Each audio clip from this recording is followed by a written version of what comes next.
আওয়ামী লীগের ৭৫তম প্রতিষ্ঠা বার্ষিকীতে ধানমন্ডি ৩২ নম্বরে জাতির পিতা বঙ্গবন্ধু শেখ মুজিবুর রহমানের প্রতিকৃতিতে শ্রদ্ধা জানিয়েছেন প্রধানমন্ত্রী শেখ হাসিনা। সকাল ৭টার দিকে ফুল দিয়ে শ্রদ্ধা জানান তিনি। পরে দলের পক্ষ থেকে শ্রদ্ধা জানান তিনি। শ্রদ্ধা নিবেদন শেষে দলের সাধারণ সম্পাদক ওবায়দুল কাদের বলেন, দেশ এবং সরকারের উন্নয়নের প্রধান বাধা বিএনপি মুক্তিযুদ্ধের বিরোধীদের নিয়ে এখনও সক্রিয়। তাদের সকল ষড়যন্ত্র প্রতিহত করতেই আওয়ামী লীগ প্রস্তুত। তিনি আরও বলেন, সাম্প্রদায়িক অপশক্তিকে প্রতিহত করাই আওয়ামী লীগের আগামীর চ্যালেঞ্জ। দেশের মানুষ উন্নয়ন অর্জনের জন্যই প্রতিষ্ঠা লগ্ন থেকে কাজ করছে আওয়ামী লীগ। স্বাধীনতার স্থপতিকে বাদ দিয়ে মুক্তিযুদ্ধের চেতনাকে নির্বাসনে পাঠিয়েছে দেশবিরোধী শক্তি। শেখ হাসিনার অর্জন দেশ ছাড়িয়ে বিশ্বব্যাপী সমাদৃত। ভারত সফরে দেশের স্বার্থ সংশ্লিষ্ট সকল বিষয়ে কথা বলেছেন প্রধানমন্ত্রী শেখ হাসিনা।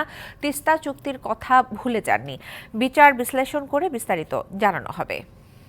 নগদের কাছে সব গ্রাহকই প্রিয়, তাই তো সারা দেশে ক্যাশ আউট চার্জ সবচেয়ে কম।